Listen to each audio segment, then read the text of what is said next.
The nurse asked me, "Where's the alpha?"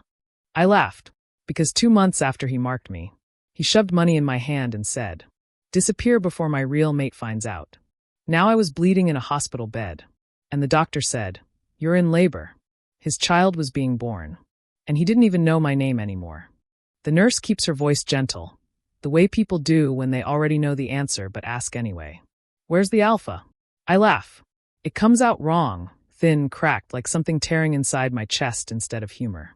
The sound surprises even me. My throat burns afterward. He said I trapped him. The nurse stills.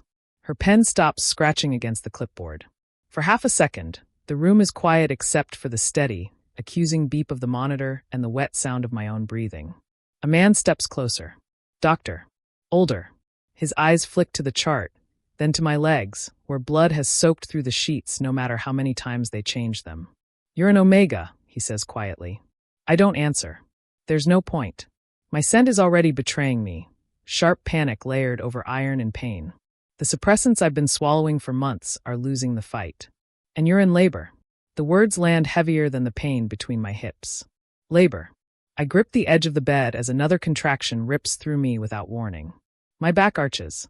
A sound claws its way out of my chest before I can stop it. The nurse moves instantly, pressing buttons, calling for someone else, but all I can think is how unfair it is that now my body chooses honesty. 3 years ago, this body didn't matter. 3 years ago, I was just something warm in the dark. The room tilts. Sweat slides down my temple.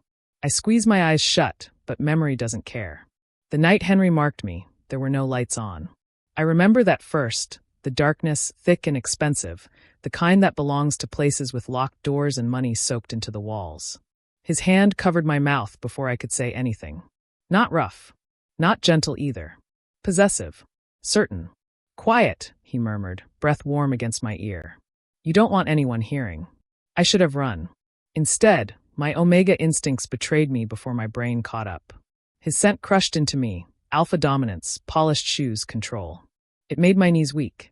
Made me stupid. He promised protection. He said my name like it meant something. Said he'd take responsibility. Said no one would ever touch me again without his permission.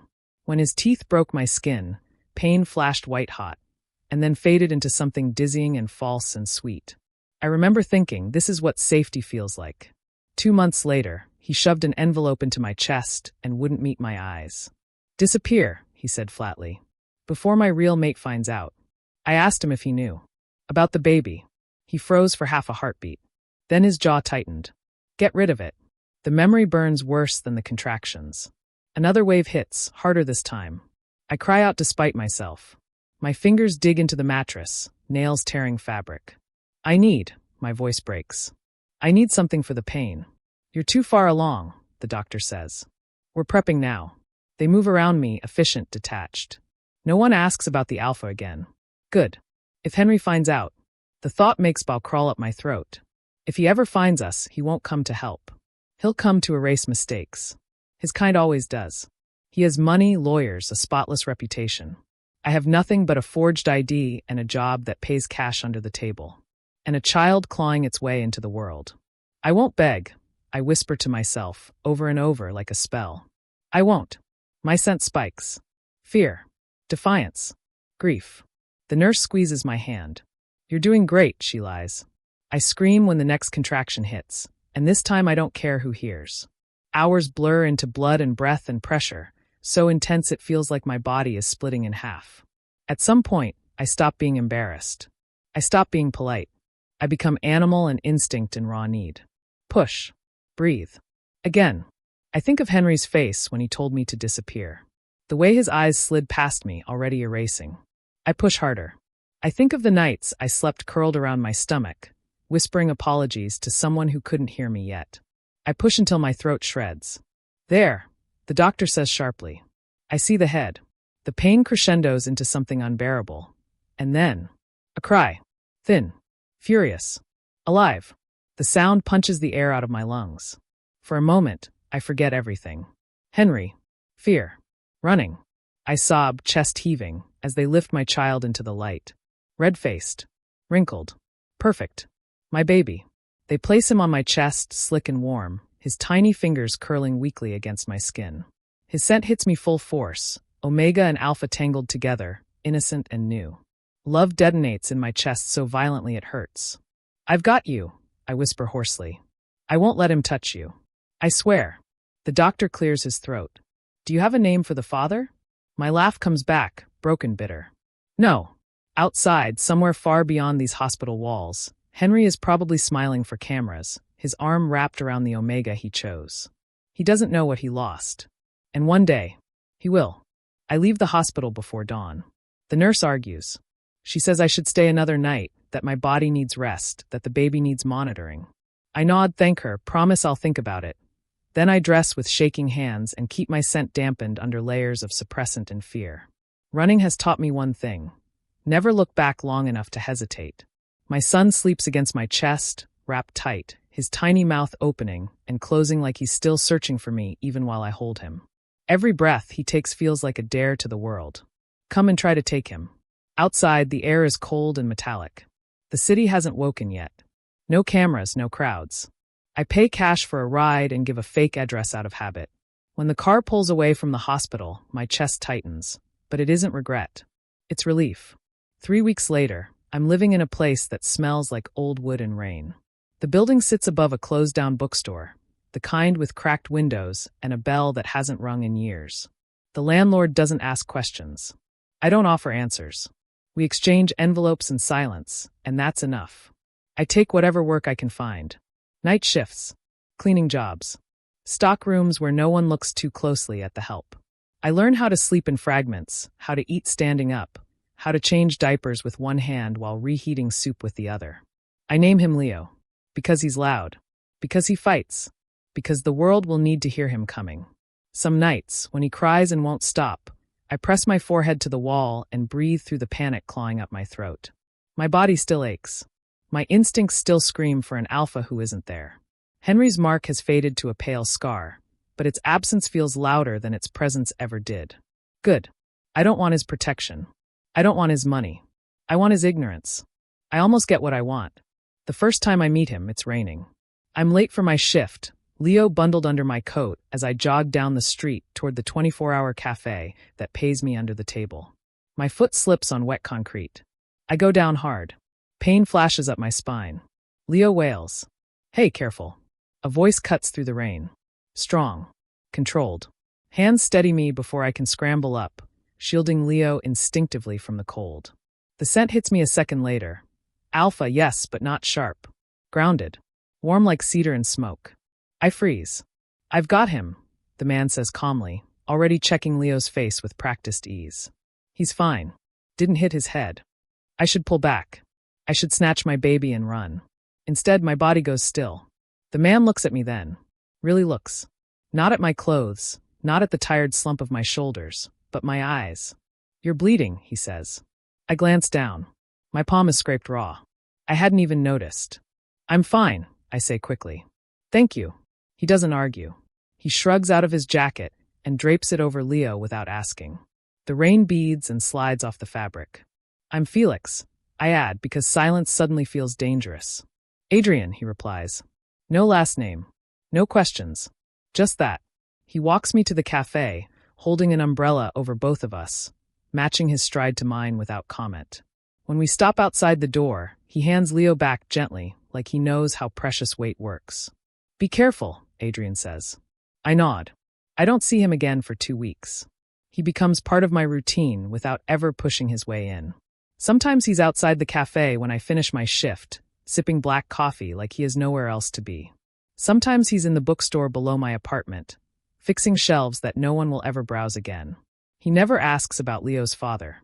He never reaches for me without invitation. When Leo cries, Adrien makes funny, low noises that settle him instantly. When I'm exhausted, he listens instead of offering solutions. His presence doesn't demand anything from me. That's what terrifies me. One night, after a shift that leaves my hands shaking, I snap. You shouldn't be around us, I tell him flatly as he walks beside me. People like me come with trouble. Adrien stops. Rain drips from the edge of his coat. His eyes are steady, unreadable.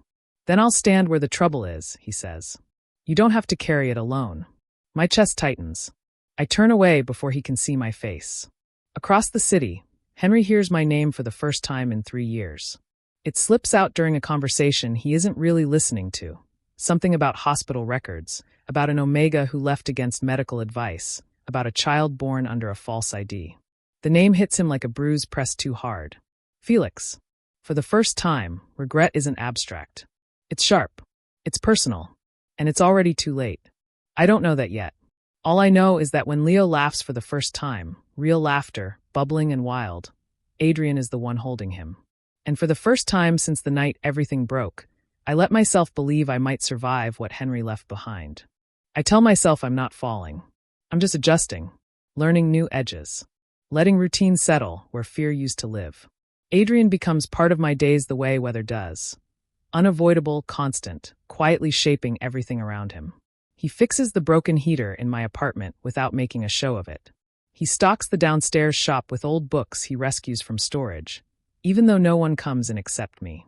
He brings groceries and leaves them on the counter without asking for repayment.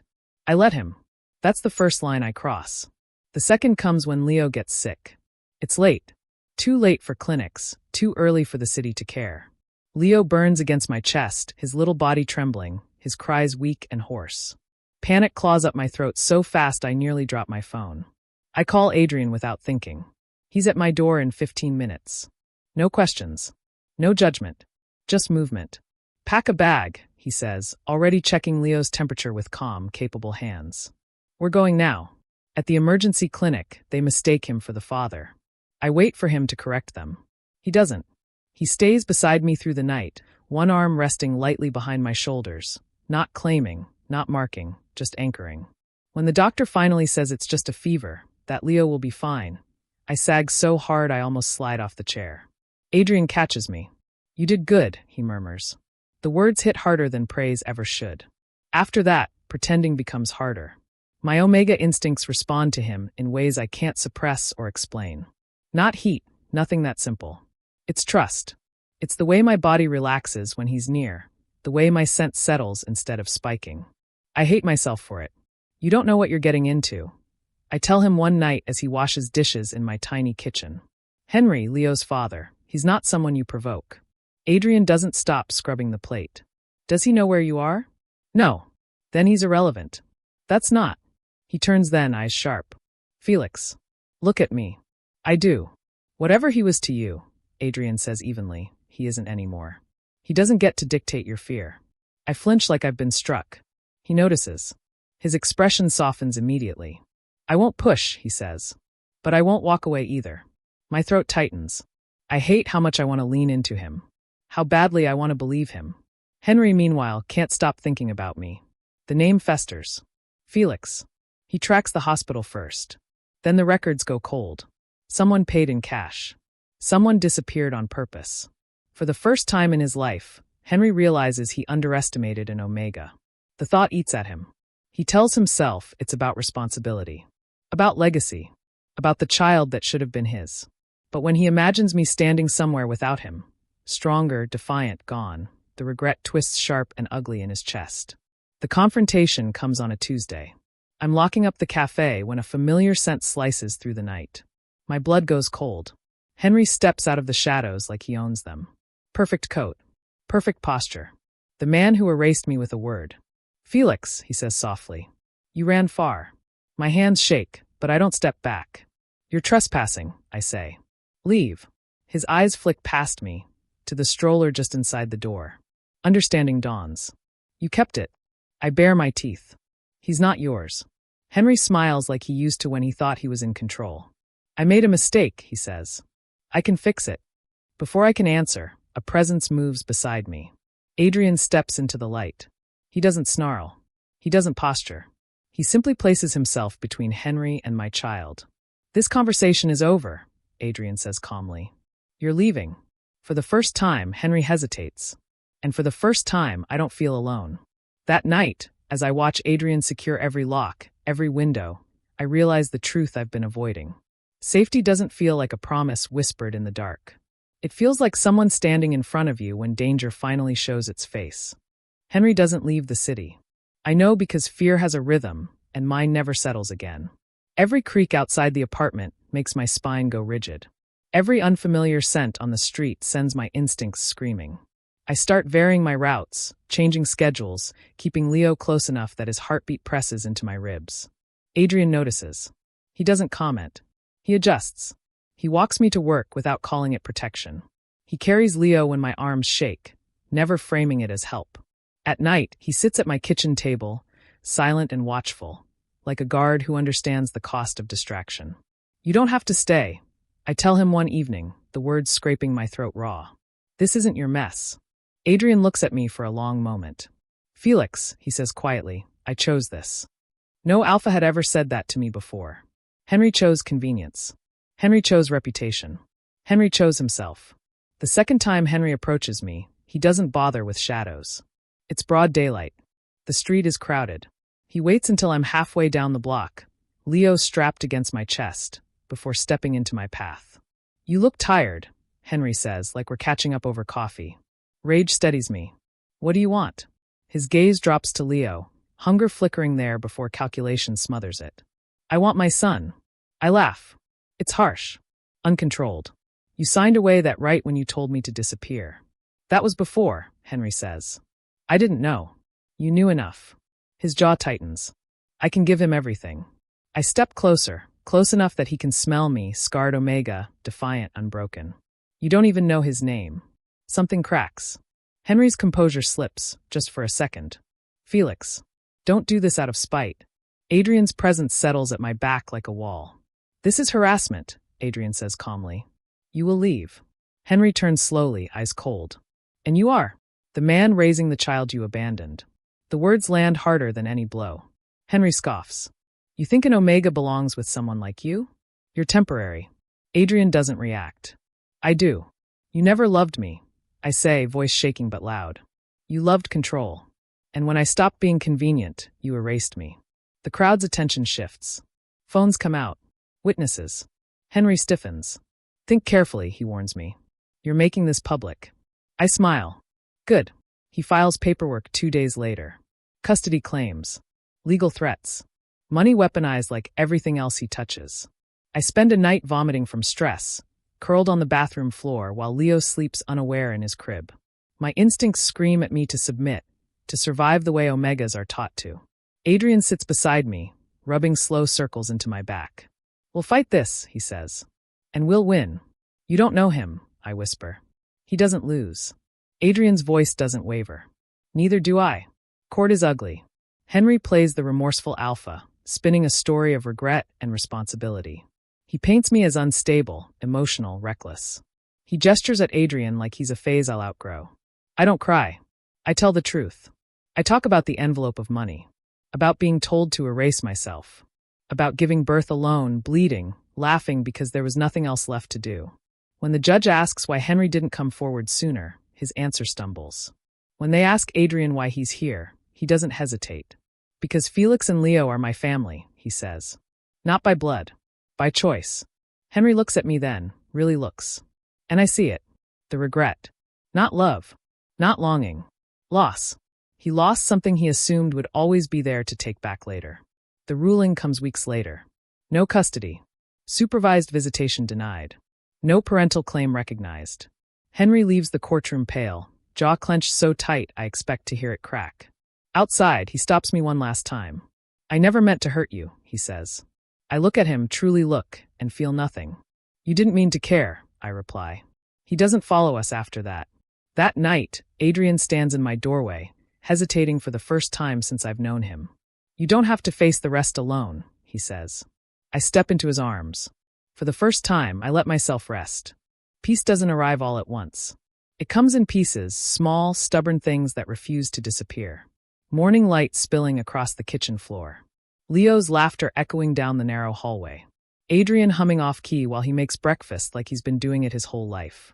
I wake one morning and realize I'm not bracing for anything. The thought startles me more than fear ever did. Adrien never pushes for a label. He never asks what we are or where this is going. He simply stays. Every day. Every night. He learns Leo's moods, his favorite toys, the way he likes to be rocked when sleep won't come. He memorizes my silences, too, the ones that mean I need space and the ones that mean I'm drowning. One evening, As Leo sleeps between us on the couch, I finally speak the truth I've been circling for months. You love him, I say quietly. Adrien doesn't look away from Leo. Yes. And me? He turns then, eyes steady, open in a way that makes my chest ache. Yes, he says again. No qualifiers. No promises wrapped in conditions.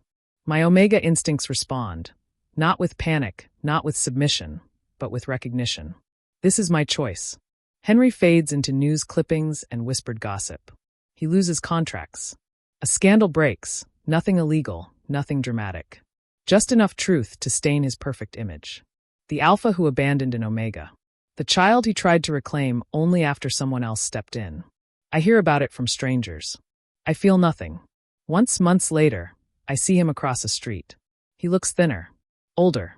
His gaze catches mine, and for a moment, something desperate flashes across his face. Regret finally stripped bare. He opens his mouth. I turn away. Leo tugs my sleeve, impatient, wanting to be carried. I lift him easily, his weight familiar, grounding. Up, he demands. I laugh and comply.